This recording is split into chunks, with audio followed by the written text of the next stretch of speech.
ओम शांति, ओम शांति, ओम शांति। आज डेट है 31 जुलाई 2025। प्रातः मुरली। ओम शांति। बाप दादा मधुबन।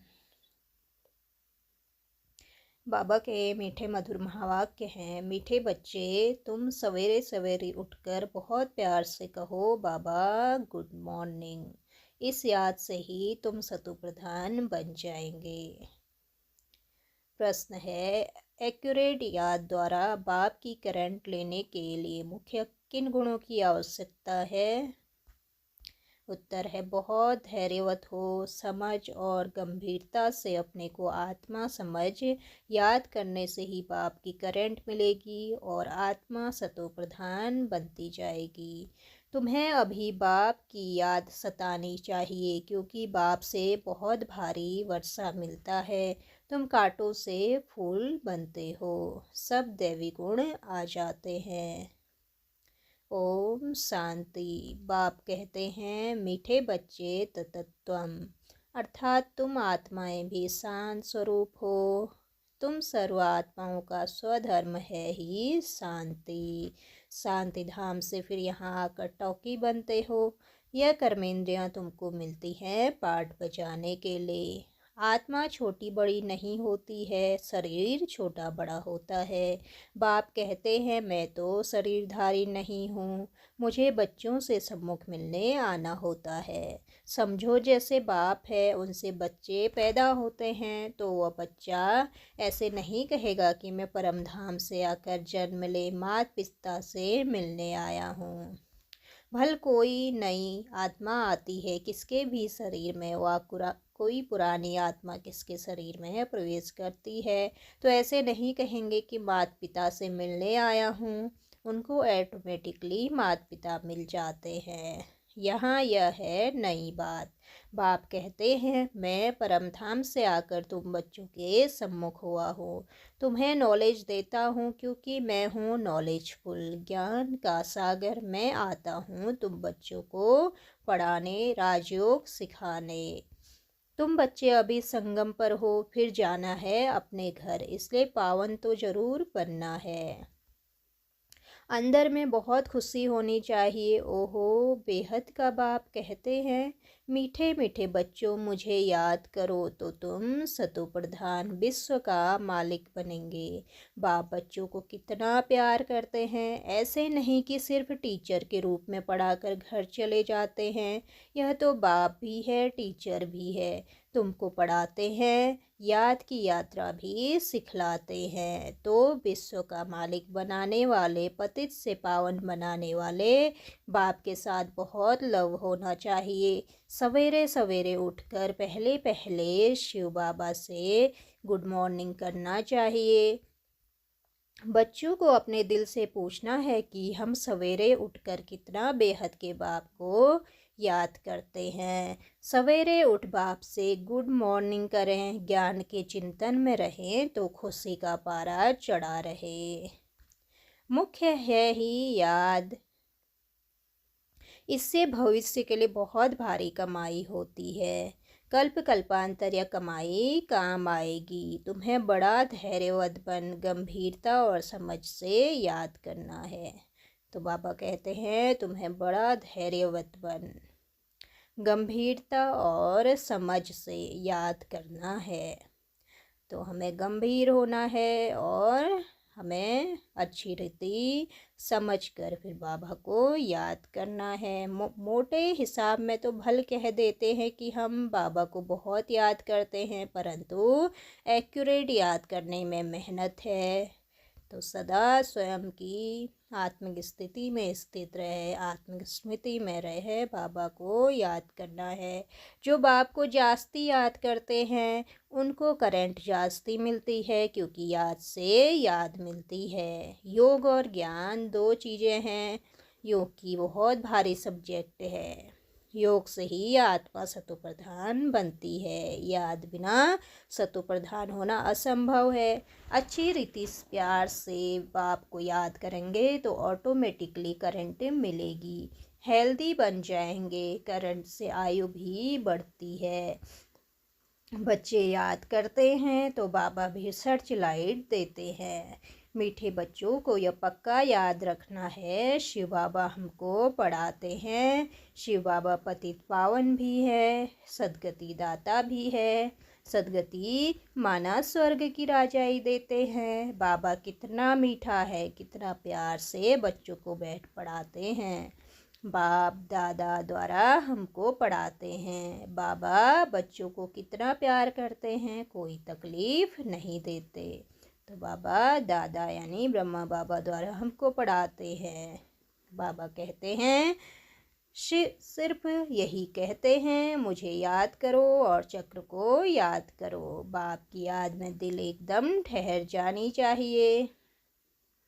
एक बाप की ही याद सतानी चाहिए, क्योंकि बाप से वर्षा कितना भारी मिलता है। अपने को देखना चाहिए हमारा बाप के साथ कितना लव है, कहाँ तक हमारे में दैवी गुण हैं। क्योंकि तुम बच्चे अब कांटों से फूल बन रहे हो। जितना जितना योग में रहेंगे उतना कांटों से फूल सतो प्रधान बनते जाएंगे। जो बहुत कांटों को फूल बनाते हैं उन्हें ही सच्चा खुशबूदार फूल कहेंगे। वो कभी किसको कांटा नहीं लगाएंगे। क्रोध भी बहुत बड़ा कांटा है, बहुतों को दुख देते हैं। अभी तुम बच्चे कांटों की दुनिया से किनारे पर आ गए हो, तुम हो संगम पर। जैसे माली फूलों को अलग पाट यानी बर्तन में निकाल रखते हैं, वैसे ही तुम फूलों को भी अब संगम युगी पाट में अलग रखा हुआ है। फिर तुम फूल स्वर्ग में चले जाएंगे।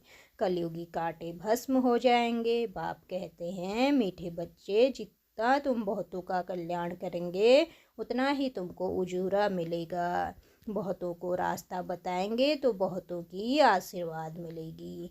ज्ञान रत्नों से झोली भरकर फिर दान करना है। ज्ञान सागर तुमको रत्नों की थालियां भर भर कर देते हैं, तो उसका दान करते हैं, वही सबको प्यारे लगते हैं। तो जो उसका दान करते हैं वही सबको प्यारे लगते हैं। अंदर बच्चों में कितनी खुशी होनी चाहिए। सेंसिबल बच्चे जो होंगे वह तो कहेंगे हम बाबा से पूरा ही वर्षा लेंगे, एकदम चटक पड़ेंगे। बाप से बहुत लव रहेगा, क्योंकि जानते हैं प्राण देने वाला बाप मिला है। नॉलेज का वरदान ऐसे देते हैं जिससे हम क्या से क्या बन जाते हैं, इंसॉल्वेंट से सॉल्वेंट बन जाते हैं। इतना भंडारा भरपूर कर देते हैं। जितना बाप को याद करेंगे उतना लव रहेगा। कशिश होगी, सुई साफ होती है तो चुंबक तरफ खींच जाती है। बाप की याद से कट निकलेगी तो बाप की याद से कट निकलती जाएगी। एक बाप के सिवाय और कोई याद ना आए। बाप समझाते हैं मीठे बच्चे, गफलत मत करो, स्वदर्शन चक्रधारी बनो। लाइट हाउस माइट हाउस बनो। स्वदर्शन चक्रधारी बनने की प्रैक्टिस अच्छी हो जाएगी तो फिर तुम जैसे ज्ञान का सागर हो जाओगे। तो बाबा कहते हैं स्वदर्शन चक्रधारी बनने से जितना हम प्रैक्टिस अच्छी करेंगे, जितना हमारी प्रैक्टिस अभ्यास हो जाएगा, फिर तुम ज्ञान के सागर बन जाओगे। ज्ञान के जैसे सागर ही बन जाओगे। जैसे स्टूडेंट पढ़कर टीचर बन जाते हैं ना, तुम्हारा धंधा ही यह है, सबको सुदर्शन चक्रधारी बनाओ, तभी चक्रवर्ती राजा रानी बनेंगे। बाप कहते हैं बच्चे, तुम्हारे बिगर हमको भी जैसे बेआरामी होती है। तो बाबा को भी बच्चों के बगैर बेआरामी होती है। जब समय होता है तो बेआरामी हो जाती है। बस अभी हम जाऊं, बच्चे बहुत पुकारते हैं, बहुत दुखी हैं, तरस पड़ता है, इसलिए मैं आता हूँ तुम बच्चों को सब दुखों से छुड़ाने। अभी तुम बच्चों को घर चलना है, फिर वहाँ से तुम आपे ही सुखधाम चले जाएंगे। वहाँ मैं तुम्हारा साथी नहीं बनूंगा। अपनी अवस्था अनुसार तुम्हारी आत्मा चली जाएगी। अच्छा मीठे मीठे सिकिलदे बच्चों प्रति माता पिता बाप दादा का याद प्यार और गुड मॉर्निंग। रूहानी बाप की रूहानी बच्चों को नमस्ते। हम रूहानी बच्चों की रूहानी माता पिता बाप दादा को याद प्यार गुड मॉर्निंग और नमस्ते बाबा नमस्ते। शुक्रिया बाबा शुक्रिया। धारणा के लिए मुख्य सार है, बाप की करंट ऑटोमेटिक लेने के लिए बहुत प्यार से बाप को याद करना है। यह याद ही हेल्दी बनाएगी। करंट लेने से ही आयु बढ़ेगी, याद से ही बाप की सर्च लाइट मिलेगी। दूसरा है गफलत छोड़ स्वदर्शन चक्रधारी लाइट हाउस माइट हाउस बनना है। इससे ही ज्ञान सागर बन चक्रवर्ती राजा रानी बन जाएंगे। तो स्वदर्शन चक्रधारी बनना है और लाइट हाउस माइट हाउस बनना है, जिससे ही ज्ञान सागर बन जाएंगे। वरदान है आज का, सबको खुशखबरी सुनाने वाले खुशी के खजाने से भरपूर भंडार भव। सबको खुशखबरी सुनाने वाले खुशी के खजाने से भरपूर भंडार भव। सदा अपने इस स्वरूप को सामने रखो कि हम खुशी के खजाने से भरपूर भंडार हैं। जो भी अनगिनत और अविनाशी खजाने मिले हैं, उन खजानों को स्मृति में लाओ। खजानों को स्मृति में लाने से खुशी होगी, और जहाँ खुशी है वहाँ सदाकाल के लिए दुख दूर हो जाते हैं। तो बाबा से हमें कौन कौन से खजाने मिले हैं? प्रेम का, आनंद का, सुख का, ज्ञान का, गुणों का, कितने खजाने जो कभी नहीं विनाश को पाते हैं। तो खजानों की स्मृति से बाबा कहते हैं आत्मा समर्थ बन जाती है और व्यर्थ समाप्त हो जाता है। भरपूर आत्मा कभी हलचल में नहीं आती है, वह स्व भी खुश रहती है और दूसरों को भी खुशखबरी सुनाती है। तो सभी को बाबा के आने की खुशखबरी सुनानी है, सभी को स्वर्ग की बादशाही वर्षे की खुशखबरी सुनानी है। स्लोगन है, योग्य बनना है तो कर्म और योग का बैलेंस रखो। योग्य बनना है तो कर्म और योग का बैलेंस रखो। अव्यक्त इशारे हैं, संकल्पों की शक्ति जमा कर श्रेष्ठ सेवा के निमित्त बनो। सेवा में मुख द्वारा संदेश देने में समय भी लगाते हो, संपत्ति भी लगाते हो, हलचल में भी आते हो, थकते भी हो, लेकिन श्रेष्ठ संकल्प की सेवा में यह सब बच जाएगा। तो इस संकल्प शक्ति को बढ़ाओ, दृढ़ता संपन्न संकल्प करो तो प्रत्यक्षता जल्दी ही हो जाएगी। तो संकल्प शक्ति को बढ़ाना है, वो भी श्रेष्ठ संकल्पों की शक्ति को। ड्रामा के कुछ गुह्य रहस्य संदेश पुत्रियों द्वारा। तो यह एक्स्ट्रा मुरली में एक पॉइंट है जिसे संदेश पुत्रियों द्वारा प्राप्त हुआ है, जो ड्रामा के कुछ रहस्य बाबा ने क्लियर किए हैं। नंबर 1 है, इस विराट फिल्म ड्रामा में हर एक मनुष्य आत्मा में अपनी अपनी पोजीशन अनुसार सारे जीवन का ज्ञान अथवा एक्ट पहले ही मर्ज रूप में रहती है। जीवात्मा में सारे जीवन की पहचान मर्ज होने के कारण समय पर इमर्ज होती है। हर एक में अपनी अपनी संपूर्णता की अवस्था अनुसार जानकारी अथवा एक्ट जो मर्ज है वही समय पर इमर्ज होती है, जिससे तुम हर एक जानी जाननहार बन जाते हो। इस विराट फिल्म दूसरा है, इस विराट फिल्म की सेकंड की एक्ट नहीं होने के कारण तुमको ऐसा समझ में आएगा जैसे कि अभी अभी यहाँ आई हूँ। हर सेकंड की एक्ट अलग होती है, करके कल्प आगे वादी रिपीट होती है, परंतु जिस समय प्रैक्टिकल लाइफ में चलते हो उस समय नई महसूस होती है। इसी समझ से आगे बढ़ते चलो। ऐसे कोई नहीं कह सकता कि मैंने तो ज्ञान प्राप्त कर लिया, अब मैं जाती हूँ। नहीं, अब जब तक विनाश हो तब तक सारी एक्ट और सारा ज्ञान नया है। तीसरा है, इस विराट ड्रामा की जो भावी बनी हुई है वह निश्चय से ही बनी हुई है। भावी को कोई टालता है या बनाता है, वह सब अपने ऊपर है। खुद का शत्रु और खुद का मित्र मैं ही हूँ। अभी तुम्हें बहुत रमणीक स्वीट बनना और बनाना है। चौथा है, इस विराट फिल्म में यह सहन करना भी तुम्हारे लिए कल्प पहले वाला एक मीठा सपना है, क्योंकि तुम्हें फिर भी कुछ होता नहीं। जिन्होंने भी तुम्हें तंग किया है वो भी कहेंगे कि मैंने इनको इतना तंग किया, दुखी किया, परंतु यह तो फिर भी डिवाइन यूनिटी सुप्रीम यूनिटी विजयी पांडव बनकर रहते हैं। इस बनी हुई भावी को कोई टाल नहीं सकता है।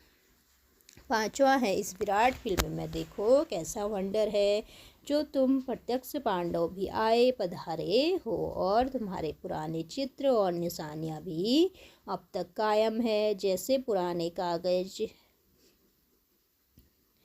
शास्त्र, गीता, पुस्तक आदि संभाल कर रखते हैं, फिर उसका बहुत मान होता है। ऐसे पुरानी चीज़ें कायम होते हुए अब नई वस्तु इन्वेंशन होती है। पुरानी गीता प्रैक्टिकल में होते नई गीता इन्वेंट हुई है। पुराने की अंत तब होती है जब नए की स्थापना हो। अभी तुम प्रैक्टिकल में ज्ञान को जीवन में प्रत्यक्ष धारण करने से दुर्गा, काली आदि बनती हो। फिर पुराने स्थूल जड़ चित्रों का विनाश होता है और नए चैतन्य स्वरूप की स्थापना होती है, यानी सतयुग की स्थापना होती है। छठा है, इस विराट फिल्म प्लान अनुसार संगम के स्वीट समय आप अनन्य देवी बच्चे ही विकारों पर विजय प्राप्त कर वैकुंठ की स्वीट लॉटरी पाते हो। आपका यह ललाट कितना लक्की है। इस समय तुम नर और नारी अविनाशी ज्ञान से पूज्य योग्य देवता पद प्राप्त करते हो। यही है इस संगम के सुहावने वंडरफुल समय की वंडरफुल रीति।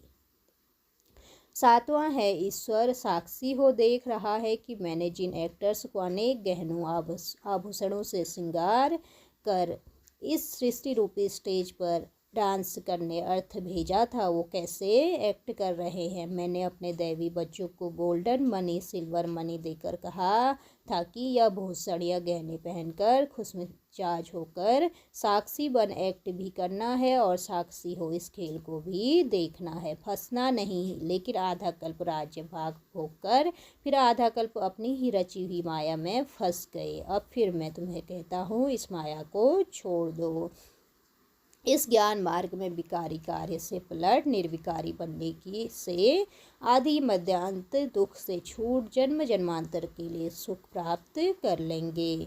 आठवां है, अपने से कोई भी ऊंच अवस्था वाले यदि कोई सावधानी मिलती है तो उनको राजयुक्त उठाने में ही कल्याण है। उनके भीतर के राज को जानना चाहिए कि इसमें अवश्य कोई कल्याण समाया हुआ है। यह जो पॉइंट मुझे इनके द्वारा मिली यह बिल्कुल यथार्थ है। उसे बहुत खुशी से अगर स्वीकार करना चाहिए, क्योंकि अगर मेरे द्वारा कभी कोई भूल हो गई तो वह पॉइंट याद आने से स्वयं को करेक्ट कर लेंगे। इसलिए कोई भी सावधानी हो, बहुत विशाल बुद्धि से धारण करने से तुम उन्नति को प्राप्त कर सकेंगे। नौवां है, अभी तुम्हें नित्य अंतर्मुख होकर योग में रहना है, क्योंकि अंतर्मुख होने से स्वयं को देख सकेंगे। सिर्फ देखेंगे नहीं, परिवर्तन भी कर सकेंगे। यही है सर्वोत्तम अवस्था। जब पता है हर एक अपनी स्टेज प्रमाण पुरुषार्थी है, तो कोई भी पुरुषार्थी के लिए हार क्यों नहीं चल सकते, क्योंकि वो अपनी स्टेज अनुसार पुरुषार्थी है।